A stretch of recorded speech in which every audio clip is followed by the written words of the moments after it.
Anyone who believes in indefinite growth on a physically finite planet is either mad or an economist.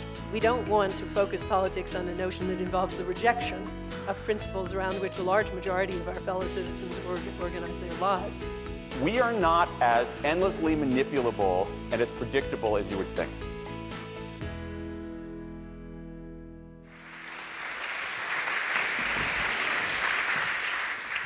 Britain and Pakistan have long been friends, and this government is proud of the ties that bind our two nations together, our history, our culture, our language, and of course, our peoples. And these ties between our two countries, I believe, are both strong and resilient. The subject, an unbreakable friendship, where next for Britain and Pakistan, is so wide that it could demand many a thesis and many a PhD. But instead, today, I plan to focus my remarks by providing a brief overview of our friendship. My argument today is simply this, that the cause of peace and progress is best served when, as nations, we work together. And the values that we hold dear are best defended when Britain and Pakistan are united. Pakistan matters to Britain, and we will continue to stand by Pakistan as it addresses the challenges that it faces. Our aim is to build a durable relationship, a deeper partnership, and a friendship which can stand the test of time. The UK government's commitment to Pakistan is particularly focused on tackling what I call the education emergency. It is one of our key priorities. If the vast majority remain uneducated, then the kind of future that we are building up, we can only think of what problems we are storing for the future. Over the next 4 years, as part of our broader commitment to Pakistan, UK Aid will focus on getting more than 4 million more children into school. It will recruit and train an additional 90,000 new teachers and provide 6 million textbooks to Pakistani schools. And it's good to see that Pakistan too is responding. Prime Minister Gilani has declared 2011 as a year of education, and it's clear that education is now a right for all children up to the age of 16 under Pakistani law. But Pakistan's leaders need to step up and do more. Decisions taken now will determine whether the young will be able to fulfill their potential or whether they are held back. Our support will be linked to Pakistan's willingness to confront the scale of the challenges that they face. But as President Zardari has said on many occasions, aid can only do so much. Pakistan's future must lie with increased trade and investment. My colleagues and I are doing all we can to encourage new British businesses to engage in Pakistan and to help existing business connections to grow. South Asia is an emerging market for Britain, and Pakistan has the potential to be an important driver of global growth in years to come.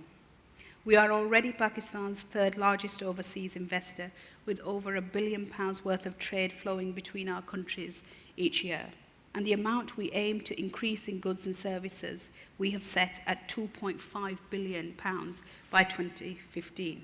Over the next 4 years, we will continue to be Pakistan's strongest advocate for access to trade with all markets. We will press for further UK investment in Pakistan's financial services, in oil and gas exploration, electricity generation, and other key sectors. And we will also continue our efforts to galvanize support to expand Pakistani trade opportunities with open markets within the EU and internationally. And the UK continues to champion Pakistan's corner in the European Union, supporting Pakistan's bid to achieve GSP plus status by 2014. However, low GDP growth, an energy sector in need of reform, poor revenue raising, and an unmanaged deficit means that urgent structural reforms of Pakistan's economic management are also needed. And these are needed if Pakistan is to maximize the benefits of improved trade flows. This is the key to achieving our shared vision of a prosperous and stable Pakistan. We are committed to developing and supporting Pakistan in developing its democracy. It is not about interfering in the sovereign decisions of Pakistan and its parliament and its government, but it is about helping strengthen institutions that provide the framework for those decisions to be made in a legitimate, plural, and accountable way. Free and fair elections in 2013 will mark the first democratic turnover of power in Pakistan's history, and they are the clearest opportunity that Pakistan has to consolidate and deepen its democracy. As Pakistan's democracy is consolidated and as it deepens, the UK and Pakistan will be drawn even closer by shared democratic values. So I suppose the question to ask again is why? Why is the UK putting so much effort into this country thousands of miles away? It is because we are bound together. We are bound together by long-standing ties and shared interests, the opportunities for trade, the shared determination to defeat extremism and terrorism, and by the strong cultural and family ties between our peoples. Over the past 10 years since 9/11, many have questioned our relationship, sometimes unfairly and sometimes with good reason. However, Pakistan remains a critical partner in the fight against extremism and terrorism. We know that our security is closely linked. At the same time, we can recognize that it is Pakistan that is on the front line of extremism and terrorism, making the biggest sacrifices bigger than any other country. It is now 10 years since 9/11, and more than 30,000 Pakistani civilians have been killed and many more maimed and injured, many families destroyed. We remain committed to working more closely than ever to help Pakistan combat extremism. And as the Prime Minister has said, Pakistan's enemy is our enemy. It is the interests of both countries to sustain an enduring, broad-based strategic relationship based on mutual respect and mutual trust. The British Pakistani community are Pakistan's strongest advocates, but they are also their most honest critics. And I believe that this relationship has been hugely beneficial for Pakistan. But this relationship, I believe, is now at a crossroads. The first generation of British Pakistanis have a natural affinity with Pakistan. It's where they were born. It's where many of them grew up. The second generation are still linked via their parents. But as the American experience shows, those links become increasingly weaker the further the generations are from the first. Will our children's children visit Pakistan? Will they speak the language? Will they care about Pakistan's destiny and recognize how closely linked it is to Britain's? That is why I say the diaspora relationship is at a crossroads. Today, the diaspora community are sending a strong and unequivocal message to the political, business, and civic leaders in Pakistan. You have a choice to make. If you can get your house in order, if you can demonstrate that you are providing institutional, cultural, economic, and physical security, then the British Pakistani community will continue to be your biggest champions. But if you do not, then Pakistan's biggest champions will not be there, unfortunately, probably when Pakistan needs them most. In conclusion, a Pakistan that is open, free, and tolerant, a Pakistan that is strong, stable, and democratic, and a Pakistan that is taking its rightful place in the world as a responsible international partner will always find Britain as a friend. Actually, I've heard it said quite frequently that it's women in Pakistan that are Pakistan's finest leaders at times. Yet it's well known there's a lot of obstacles and prejudice in front of women in Pakistan, especially those that aren't from wealthy backgrounds. And you gave a talk about this at Fatima Jinnah University. Can you tell us a bit about what you said? The talk that I gave at the Fatima Jinnah University was really had two themes.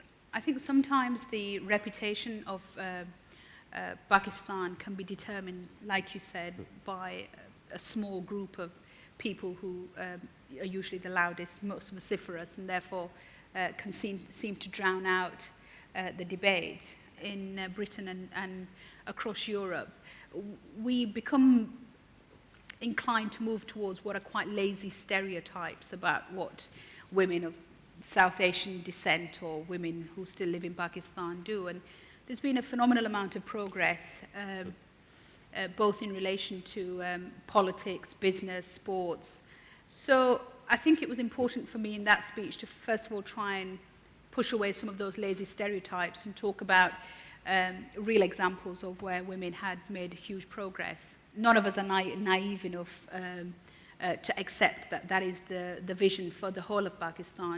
We may have some great examples of women who have achieved a huge amount, but there are still large amounts of women who still suffer, incredibly suffer, and we hear, sadly, stories every day in the papers as to the way in which many vulnerable women are treated. And so the second part of the speech was really about saying that what I felt were the rights given to women, the rights and the norms by which most Pakistani origin women live by. The religion which is most dominant within Pakistan is Islam. And so I spoke about the rights given to women by Islam. So it wasn't a Western notion of women's rights which I was bringing in and trying to export to Britain and tell them how to live their lives. But actually, you should not be denied rights in today's Pakistan, which your religion gave to you 1400 years ago. And don't allow people to use religion as a way of denying you rights that the religion that they profess to follow actually gave you. I mean, turning to the UK and a contrast perhaps with Pakistan, we've got all the benefits in Britain of living in a multicultural, pluralistic democracy. And we have in the past faced a lot of racism. We still face racism today with the EDL, but I personally think Britain's one of the least racist, most cohesive societies there is. And I just wonder if you could compare that to the treatment of minority communities in Pakistan and Jinnah's vision of a homeland that guaranteed freedom for all minorities. After the tragic assassination of Shahbaz Bhatti, the minorities minister, I felt that somehow in that death and the following on so soon after the death of Salman Taseer was a real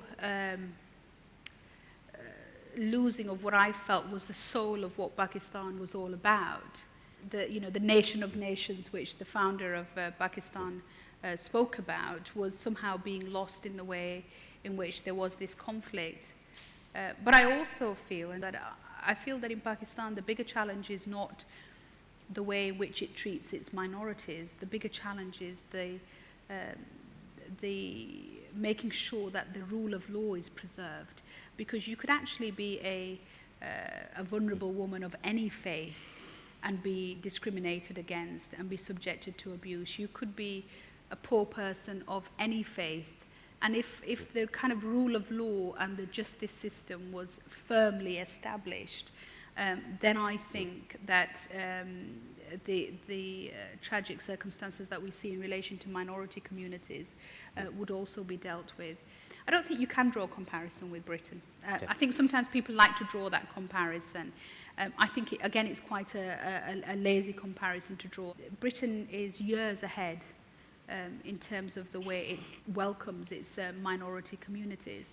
But because we are and have been years ahead, doesn't mean we have to stop there. And for every new challenge that we face as a nation, we should step up to that, and we should deal with it, and we should make sure that we retain that position in the world as to how we do accommodate minority communities and make them feel welcome.